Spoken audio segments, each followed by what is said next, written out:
Facebook site. We are streaming live on Wednesday, December 11th. We are getting close to Christmas.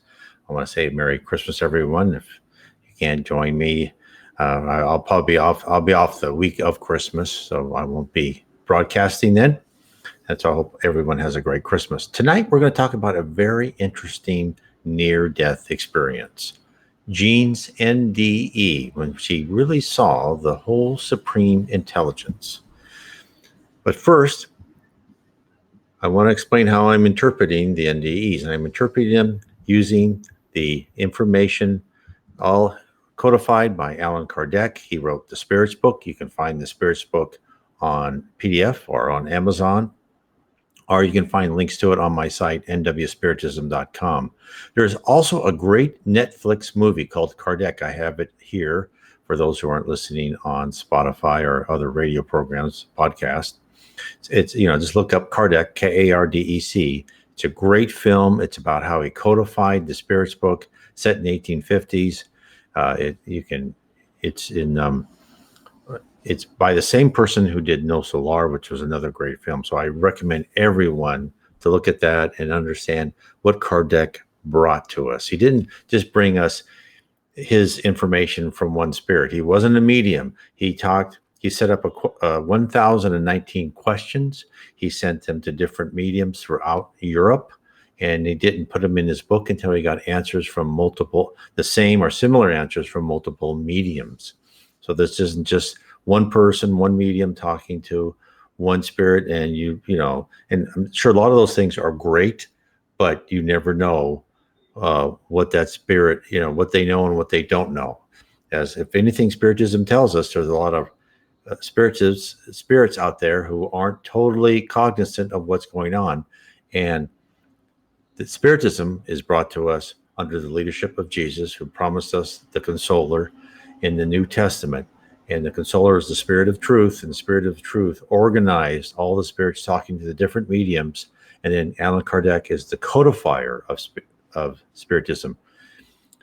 And this isn't the final word. We've had other Spiritist mediums who follow Spiritism: Yvonne Pereira, Chico Xavier, Leon Denis, Devaldo Franco, I'm sorry. All of these are still going on. Devaldo Franco is still alive. Reverend G. Val Owen was a minister, vicar in England. So there's all these people are giving us more and more information. And that is what I based on all these sources, not just one source, not just from Allan Kardec, but all the sources I could find under Spiritist mediums. What I base my tell and my interpretation, I should say, of Jean's NDE, and it's all in my book, The Spirit World Talks to Us, 12 accounts from near death and other experiences. So let's get into it. This is extremely interesting. So what we're going to do then is Jean saw, and or at least got an understanding of what she thought was the supreme intelligence. And there's always someone who comes out with interesting information from their near-death experience. So let me tell you a little bit about her. She was a single mother, 28 years old. She was drinking heavily. She was lost in self-pity at her impoverished and solitary condition. She was weighed down by the responsibilities of single parenthood. She came home one day and collapsed on her bed. Rapidly, she was transported to another world. Now, her vision was posted on the NDERF.org, Near Death Experiences Research Foundation website, which contains many accounts of NDEs experienced by people of every country, language, and culture. Now, Jean's otherworldly experience wasn't her first. She had a memory which stayed with her submerged since the age of 3. She had forgotten the encounter, but it came back up from the deep recesses of her mind after her second experience. Jean describes what she felt when she was just a small child. At that time, a ball of white gold light came into my bedroom and communicated with me. Telepathically, it told me I had something to do toward the end of my life. I do not remember what it told me I had to do, but I do remember saying to the light, "Well, this is beyond me. I can never do that." The light told me, "You'll grow into it." The presence in the light was sweet, soft, warm, loving, supremely intelligent, and totally good. That's the end of her quote. So occurrences like what happened to Jean are not random flights of fancy or malevolent spirits playing games. When you feel the aura of love, the tingling of overwhelming comfort, you should know you are in the presence of a spirit from the heavenly realm. A lower spirit doesn't possess the inner love and light to bask another being with warmth. Nothing is ever by chance when a celestial spirit visits. The message Jean received at 3 was meant to be recalled at a later date. Jean is destined to play a part in a key event. While we believe ourselves to be masters of our own fate, nothing is further from the truth. We live multiple lives, and in between our physical sojourns on Earth or other planets, we reside in the spirit realm. As a spirit, we know our goal is to ascend in the ranks of spirits, to become a pure spirit, free of all base emotions. The great secret of life is that in death we don't change. We are the same person. It is for that reason to become a better person is why we must take on our physical cocoon. Only by living with a dense outer shell and in a world full of distracting emotions can we train ourselves to remain loving, fraternal, and honest through thick and thin. And until we do, we shall come back life after life. The supreme intelligence, or God, or whatever word you like to use, is patient and allows us all the time we require to determine how to remove stains from our character. We, you, I, everyone, we are immortal spirits born from some sort of intelligent seed and selected to become a special type of spirit, a spirit who is in human form or variation thereof, who is picked to go through training in order to become a responsible member of the spirit community. By the very fact that all of us has incarnated on earth means that we are relatively immature spirits who can't yet control our emotions and are unable to completely fill our inner being with love. According to Spiritism, Earth is one of the places where the character of young spirits is molded. Hence, every major episode of our lives have been or will be orchestrated by the spirit realm. Each trial is meant for us as a lesson, either to remind us of something we have done wrong in a past life or a vital experience that has been assigned. Jean has a life to live, but she also has a role to play in some future events which could be the fulcrum of another person's life. Therefore, Jean was visited at the age 3, and at age 28, she was going to be pulled out of class to teach her the most important episode of her life on this small planet.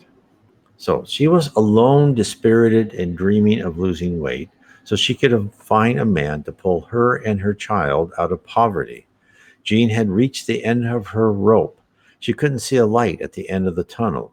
She flopped herself on the bed in an attempt to blank out the present world, and then this is what she said. I almost immediately fell into myself, imploded. I experienced a sense of speed, like being on a toboggan, a whooshing sound, and fell rapidly through a tunnel of blue satin light. At the end of the tunnel was a clearing, and in its center was a blue bag. The bag was organic, and like the sack containing a baby, a birth sack. Its shape was organic and roughly pear-shaped, and with an opening at the top. I floated to the top of the sack, and when I did, knowings began to spew out of the bag. By knowings, I mean a complete four-dimensional understanding of a concept or idea without its coding of words. Have you ever heard something 100 times and then one day you knew what it meant? It is very difficult to describe my experience in words because it was pre-verbal. Anyway, the knowings were popping out of the top of the bag as thick and fast as popcorn popping out of a pan.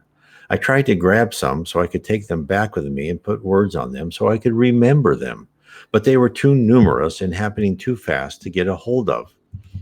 I knew that what I had found was the sum total of all knowing, or wisdom of all people, for all time, past, present, and future. All wisdom comes from this pool of collective knowing, and we all learn goes into the pool for the use of everyone. So what did she tell us? Well, and how can we interpret it? Jean entered an entirely different world, a world where she had little reference from her time on Earth. What she saw in images could have, in reality, been vastly dissimilar, but she could only interpret what she could given her frame of reference. Socrates, who was a precursor to Jesus, talked about the vast differences between the plane we live on and the spirit world. He presented to us through the writings of Plato what it must be like to go from a three-dimensional world to a four-dimensional realm. He did this through the allegory of the cave. The men in the cave could only detect a two-dimensional universe. Let me refresh your memory.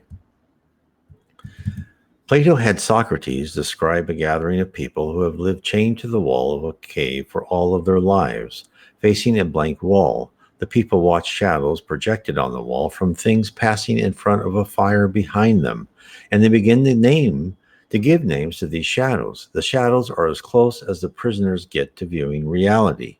He then explains how the philosopher is like a prisoner who is freed from the cave and comes to understand that the shadows on the wall do not make up reality at all, for he can perceive the true form of reality rather than mere shadows seen by the prisoners.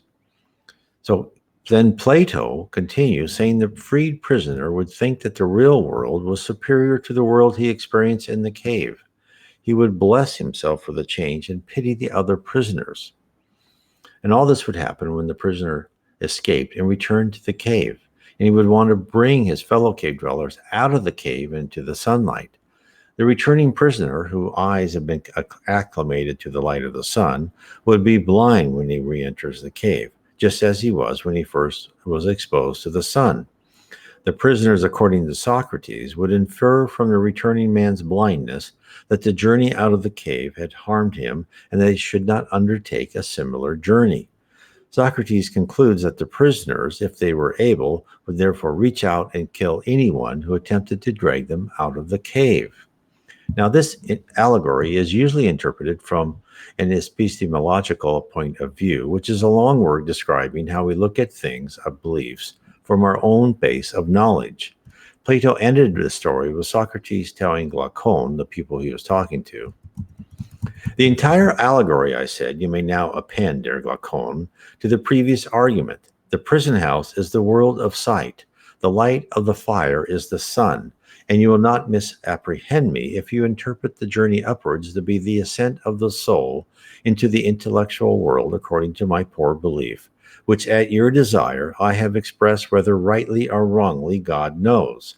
But whether true or false, my opinion is that in the world of knowledge, the idea of good appears last of all, and is only seen with an effort, and when seen is also inferred to be the universal author of all things beautiful and right, parent of light and the Lord of light in this visible world, and the immediate source of reason and truth in the intellectual, and that this is the power upon which he who would act rationally, either in public or private life, must have his eye fixed upon.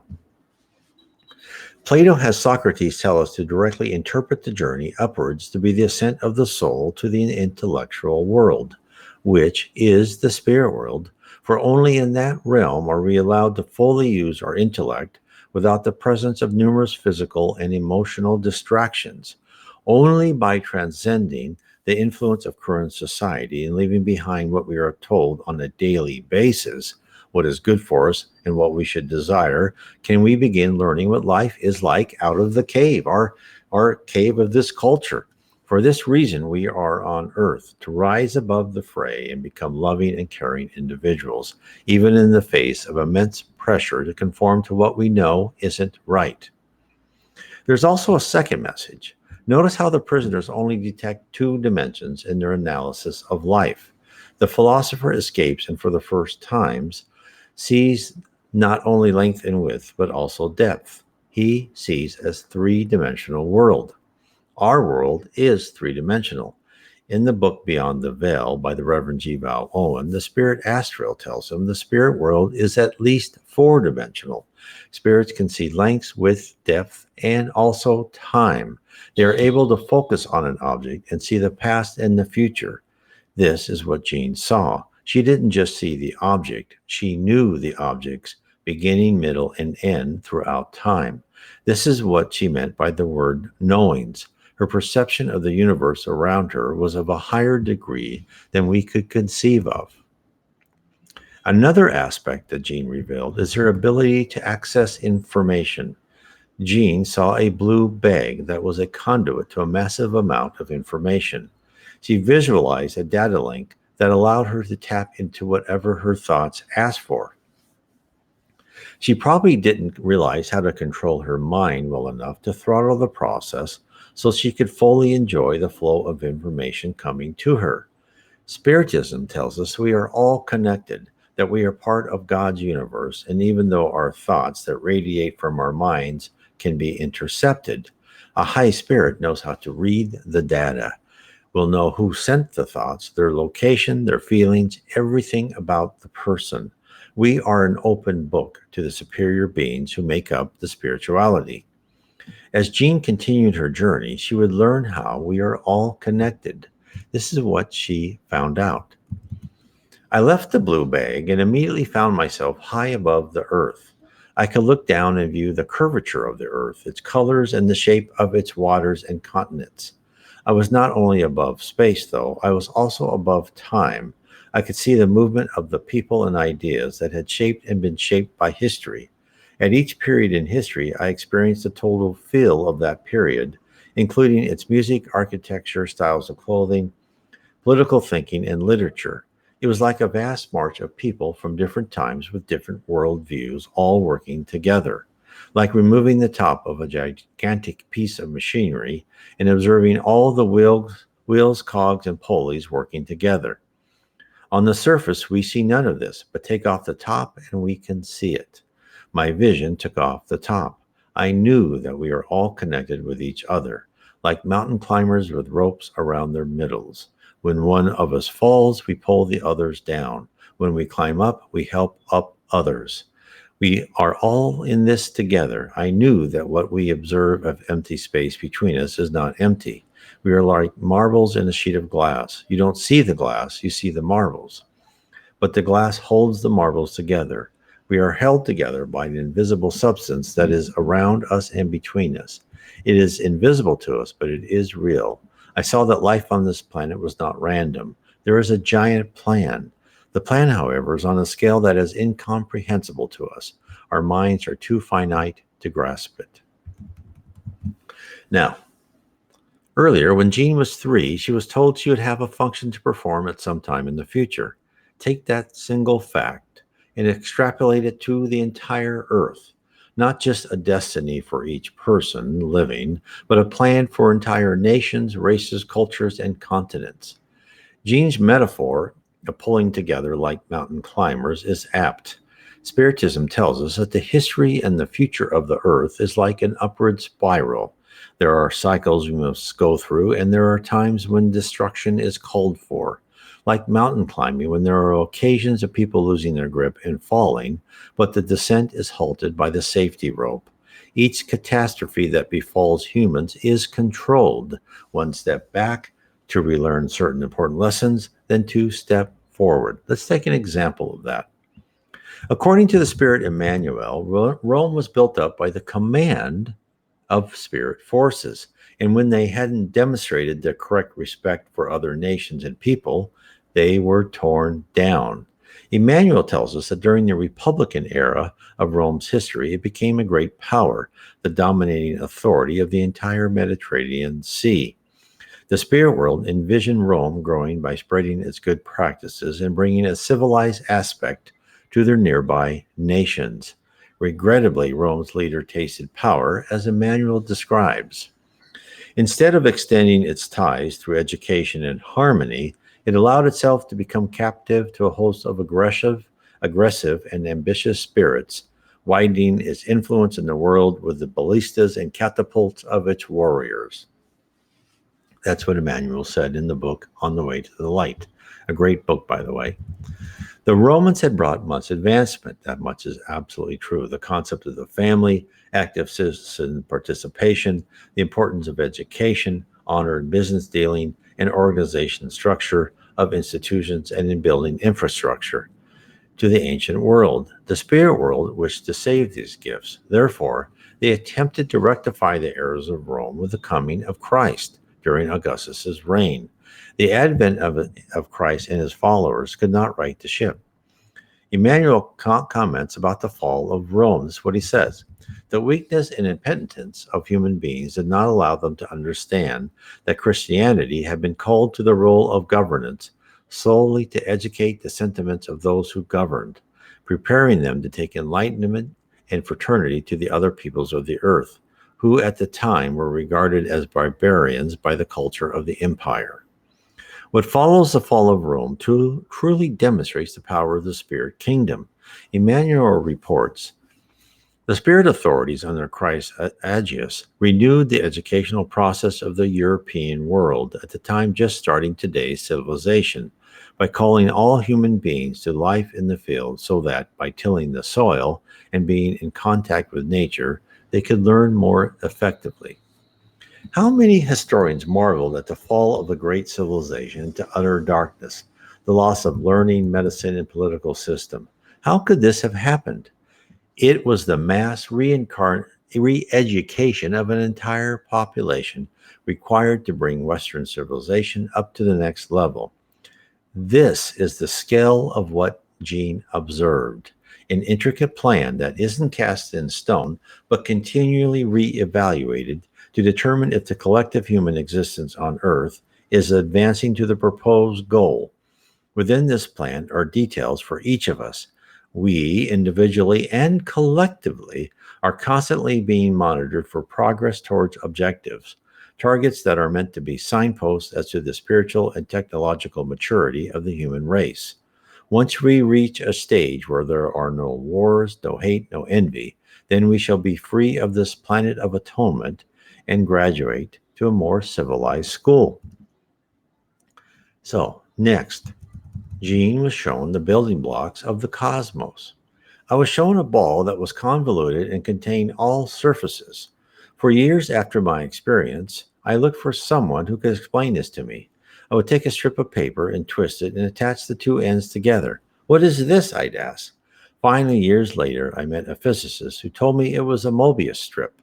I told him I had seen a solid round ball that was like this Mobius strip. The physicist said that this would be a Mobius solid. Pure mathematics has proven a Mobius solid can exist, he said, but our three-dimensional minds could not envision one. I told him I had seen one. He just shook his head. During my experience, I told him that all time is now and all space is here. I believe there was more to this middle part of my experience that will be revealed to me when the time is right. Let's talk about time for a second. She said, all time is now and all space is here. Now, high spirits have told Reverend Jiva Owen that distance you can think of is presence or absence. So this is what Jean is implying by saying all space is here, presence or absence, because you go by the speed of light, or not speed of light, the speed of thought. The speed of light is not a speed limit in the spirit world. So it's presence or absence. And time is really duration. Is that when a spirit decides, I want to make, let's say, a house, the spirit decides the duration of that house or that Mobius solid. And that solid will last exactly as long as that spirit wills it. There is no decay. Nothing decay. Flowers don't decay. Trees don't decay. When we're a spirit, we don't age. We are what we think we look like. Spiritism has backed up everything Jean saw. She also saw the primary building blocks of the universe, that object from which all is created by modifying the various forms, density, and vibrations of it, is called by Spiritism the universal fluid, and it was first brought to us in the middle of the 19th century. The Spirits book by Allan Kardec, written in the 1850s, who codified the doctrine of Spiritism, which I said in the beginning of this talk, and the Spirits transmitted their answers to questions posed by Allan Kardec to various mediums throughout Europe. Only when multiple mediums wrote similar answers to the same question was it entered in the Spirit's book. Now, question 30 in the Spirit's book asks the following: is matter formed of one element or of several elements? And this is the answer: of one primitive element. The bodies which you regard as simple are not really elementary. They are transformations of the primitive matter. So hence, all matter, organic, inorganic, is composed of the same universal fluid. Our current science has postulated the same principle, and this is not until the 20th century, under the name of string theory. According to Wikipedia, string theory is the starting point for string theory is the idea that the point-like particles of particle physics can be modeled as one-dimensional objects called strings. String theory describes how strings propagate through space and interact with each other. In a given version of string theory, there's only one kind of string, which may look like a small loop or segment of ordinary string, and it can vibrate in different ways. On different scales larger than the string, a string will look just like an ordinary particle with its mass, charge, and other properties determined by the vibrational state of the string. In this way, all of the different elementary particles may be viewed as vibrating strings. In string theory, one of the vibrational states of the string gives rise to the graviton, a quantum mechanical particle that carries gravitational force. Thus, string theory is a theory of quantum gravity. So string theory tells us there's no such thing as empty space. Strings are everywhere. Now, the same information was supplied in the Spirit's book, codified in the 1850s. Question 36, does an absolute void exist in any part of space? The answer is no, there is no void. What appears like a void to you is occupied by matter in a state which escapes the action of your senses and of your instruments. The spirit world told us in 1850s there's no such thing as an absolute vacuum. There's always something somewhere, everywhere in our infinite universe in different dimensions. Spirit literature also foresaw the advent of the Big Bang Theory. In the book Genesis, Miracles and Predictions According to Spiritism, in the title section called The Universal Creation, we are told by spirits communicating to the Allan Kardec in 1850s how it all began. The primitive cosmic matter contained the material, fluidic, and vital elements for all the universes that unroll their magnificence before eternity. It is the fertile mother of all things, the first grandmother, and what is more, the eternal genitrix. The substance from which all the sidereal globes have not disappeared. This power is not dead, for it still gives birth incessantly to new creations and receives incessantly the reconstituted elements of the worlds that have been effaced from the book of eternity.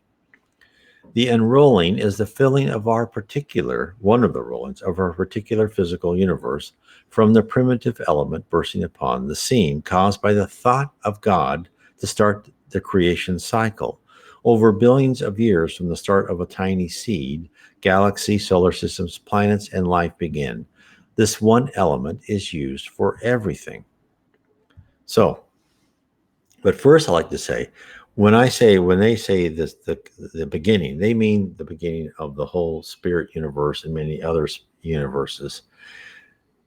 And of course, the spirit universe came before our physical universe.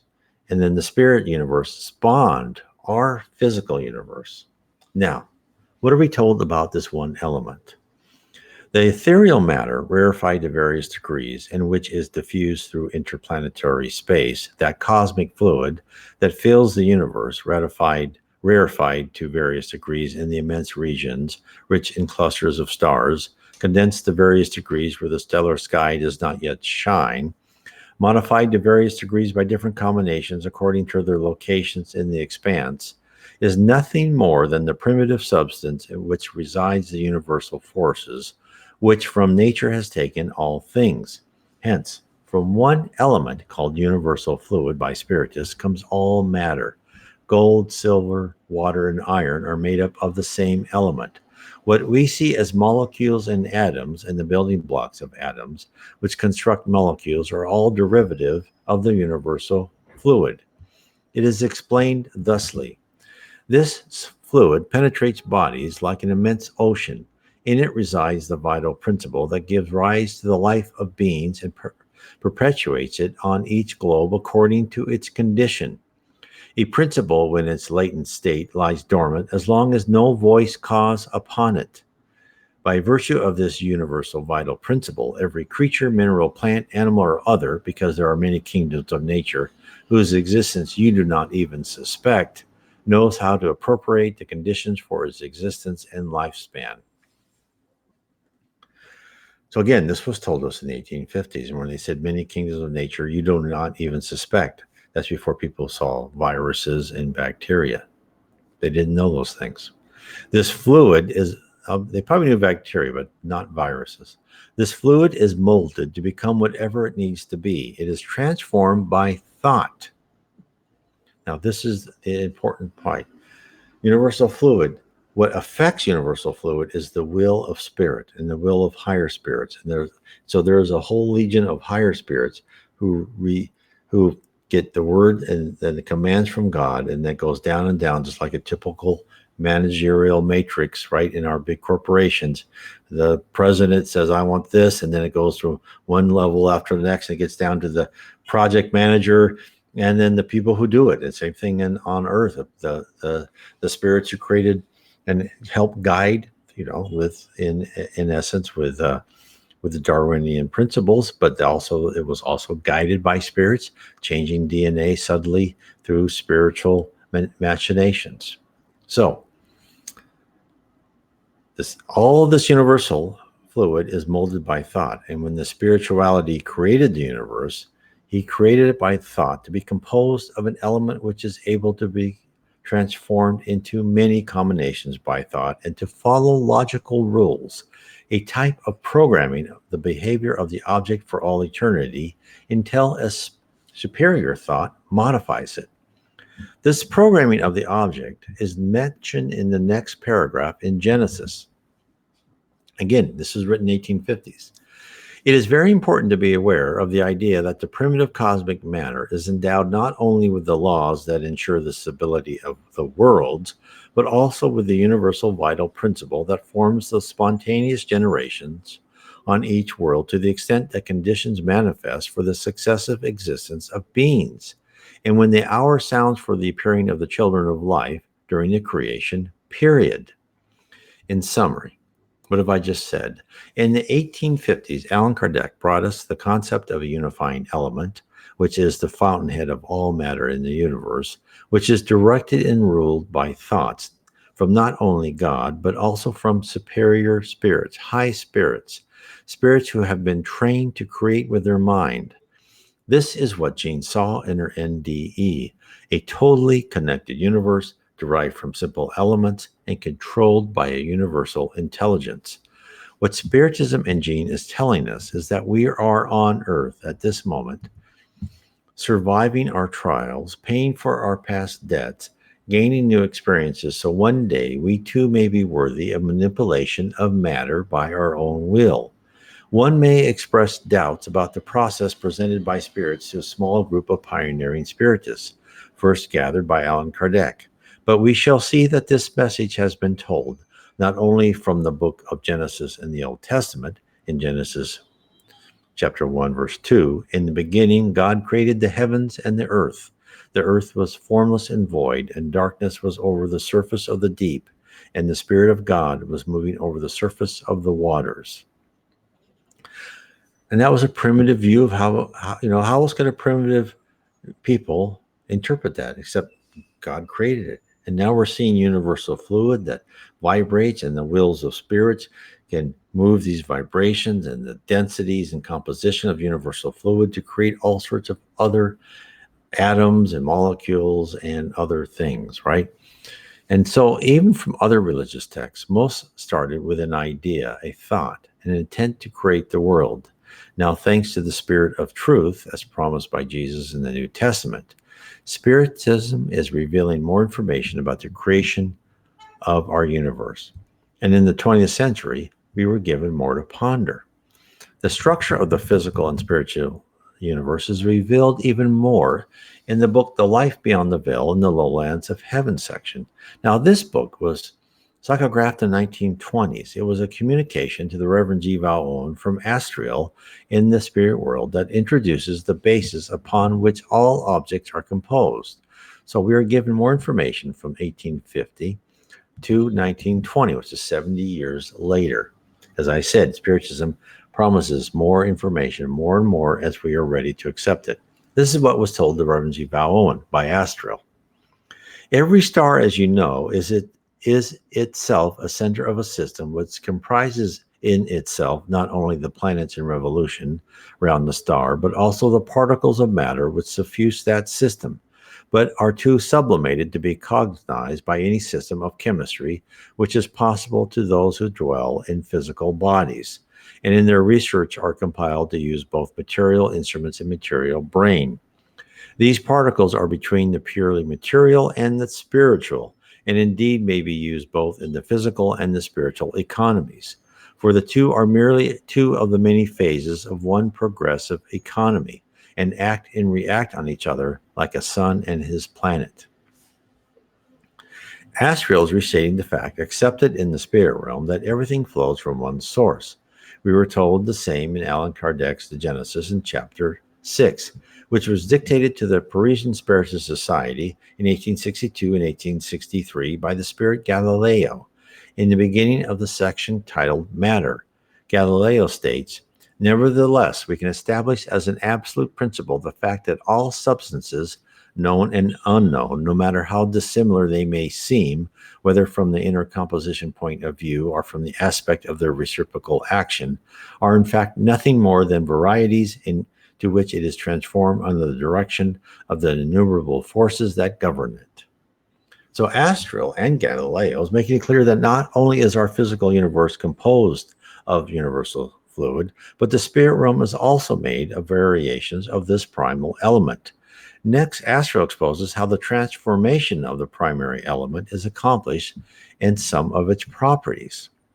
That's what he says.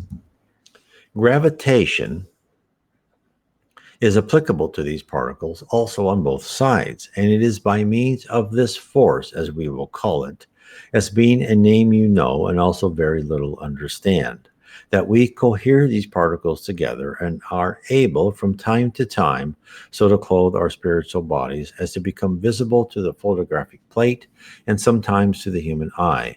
But we do more than this over a wider range. Were it not for these particles, all space would be dark. That is, no light would be able to be transmitted from planet or sun or star to earth. For it is because of the reflection and refraction of these that the rays are visible. Not that they are transmitted, for their transmission and passage depend on other elements, of which we will now say no more than this. It is not the rays of light, nor it is the so-called light waves which are visible to the human eye, but their action on these minute particles, which on impact of these rays become visible as rays, as waves, I should say. As string theory postulates, the strings that interact with each other and vibrate in different states. A high order spirit is hinted at a similar process. Light doesn't travel in a beam, but flows like a wave across a tapestry composed of countless threads, acting and reacting to each other. As the threads vibrate, their intensity is revealed, and we can see the pattern of the carpet. Astriel notifies Val Owen that the spirit world doesn't wish to supply humankind with the answers, since the effort to advance scientifically is part of our collective endeavor. But they will give us hints as to the possibilities of further research. With this in mind, Astriel explains the basic underlying theme of our existence. The stars then send forth their light, but in order to send it forth, they must first process it themselves. And as they are not self-constituted personalities, in order that they may have it, they must be given it. Who does this and how is it done? So, very interesting. And we said, as they are not self-constituted personalities, that's the key concept to grasp. When Astriel speaks about the stars, powerful suns which generate immense energy, he implies that since they aren't distinct intelligent beings, they don't possess actual power, they are only channels for power. In our life, we playfully give personalities to inanimate objects. We personify that which we believe could represent human like behavior. Cartoons for children exemplify this, such as the sun talking or the ocean inviting a child to swim. What Astro is saying is that these purely natural objects that operate via the law of physics are actually controlled by spirit administrators who have personally determined the operation of the object. Astro now reveals the full extent of the power of the spirit realm. Now, of course, it is easy to answer God, for he is the source of everything. That is true enough. But as you know, he employs his ministers, and these are without number, and each unit with an allotted task. The stars receive their power, transmitting light from the presence of myriads of spiritual beings all about them, all ordered and regulated in their spheres, and all working in conjunction. These have the stars in their charge, and it is from them that the energy proceeds, which enable the star to do its appointed work. So let us think about what Astral said. There is an intelligent being behind the workings of the universe, pulling levers, starting and stopping, regulating and measuring what we see as the natural evolution of the cosmos. It is as if the mythology of the ancients come back to life, and Apollo's chariot really did bring the sun out every morning. Have we regressed into time-worn superstitions? No, for the spirits have told us that human advancement is like a spiral, not a straight line. That we must go through a materialistic phase which de-emphasizes spirituality in order to accomplish the scientific discoveries required to return to a balance between materialism and spirituality. The spirit world has determined that we are ready to relearn certain truths, that we are connected at a deeper level than most of us could comprehend to the spirit realm, that our ties to the earth, to wealth, are but temporary achievements. Our real goal is to better ourselves, to be prepared to take up the job of running the universe. If we didn't get the message at first, Astral explains the true operation of our environment. What we want you to understand is there is no such thing as blind or unconscious force in all God's kingdom of creation. Not a ray of light, not an impulse of heat, not an electrical wave proceeds from your sun or any other star, but is the effect of a cause. And that cause is a conscious cause. It is the will of some conscious being energizing in a certain and positive direction. These beings are of many grades and many species. They are not all of the same order, nor all of the same form, but their work is controlled by those above them, and these are controlled by powers of a higher grade and sublimity still. In effect, we live in a logical construct. We live in a universe, a solar system, a planet that is not only inorganic balls of fire and lifeless rock, for these are what we see. We can only detect the outside machinery. We can't see the workers or the programming or the software, we'll say, or the data collections or the the pointers to other data and the total matrix behind it, right? The massive run, the effort to run, calibrate, and measure the output of the cosmos. Jean was given the opportunity to, as Dorothy did in The Wizard of Oz, to peer behind the curtain and see how everything worked. In addition, we are incapable of deciphering the different types of beings which contribute to our welfare. Whatever our imagination supplies probably falls short of the reality. Astral attempts to pull the curtain back even further so we may catch a glimpse of the legion that works for our benefit. This is what he said. And so these great balls of matter, whether gaseous or liquid or solid, whether their star or comet or planet, are all held together and their forces energized and given effect, not by the operation of some mechanical law, but by the conscious live beings at the back of and working through those laws. We use the word conscience in preference of intelligence, because the latter term would not accurately describe all the ministers of the Creator, as you understand the word. Indeed, it would describe only a very limited number, and it may surprise you to know that those to whom you would apply the term are those which stand between the lower and the higher. For while the lower workers are not really beings of intelligence, the higher are more sublime than the term would imply.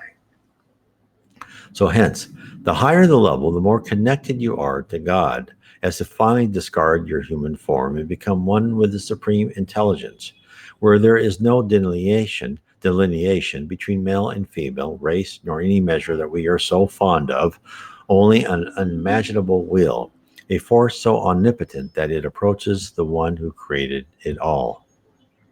So let's talk about Jean again. So, after being presented with the gift of peering into the depth of the universe, Jean comes to the end of her journey. She's taken to a group of spirit benefactors. This is what she wrote. I moved back from this vantage point back into that beautiful blue light. I came into the picture from the right, front, and slightly at an angle towards the center. Before me, there is a group of essences of people. If you refine a field of flowers to a single drop of perfume, that would be the essence of the flowers. These essences of people were like drops of water in a bucket of water. They were individual but collective. They were grouped together in a triangle shape, like bowling pins, and set up, with the apex of the triangle toward me. There was one essence that stood slightly in front of the others. I had the sense that this one spoke for the others, but was not in authority over them. As I came near them, I was immediately aware that this group knew me better than I would ever know myself, accepted me totally, and loved me completely. That the love that came out from them washed over me in waves and was so pure and strong I could not bear it. I was one of them and always had been. They knew it and I knew it. The one slightly in front communicated with my heart and mind and told me I could not stay, I must go back. The presence felt masculine, although I did not identify it as any known spiritual figure. I begged him not to send me back. He told me very firmly that there was something I had to do, but that they would be there for me and I would come back to them when I had finished my work. As foretold when she was 3, Jean still had work to do on our little planet. Unbeknownst to her, she had worked with the group of spirits she encountered before. She planned out her life on Earth with the help of the spiritual beings she was now feeling strong waves of love from. This is why she agreed to return. In her heart, she knew it was always in the cards to live out her time on Earth. When Jean grows old and she leaves the earthly life, that same group will be there to meet her and welcome her back to the real world, the spirit universe. Upon her return, it was hard at first to readjust to life. This is what she wrote. I immediately popped back outside and rose from the bed with a deep down anger that I was back here. For weeks, I was angry at having to come back, but then I set myself toward doing whatever it was I was supposed to do. Good girl. This experience changed my life, and I made it many worthwhile changes in my life as a result of having had it. I let go of some bad behavior and commenced a dedicated spiritual search that had taken me into all sorts of rich and interesting places. Jean's friends in the spirit world knew exactly what to show her in her NDE to trigger the correct response. They had to free her of her self-pity and force her back to get on track. She had business to perform on Earth. While no one gave her a precise job description, Jean realizes that our guardian angels will subtly guide her in the correct direction. Hidden from our view, each one of us has a spiritual mentor watching over us and sending us encouragement and signals. We need to be able to recognize when we are on the wrong path by being alert to what the spirit world is communicating to us. So that is the story of Jean.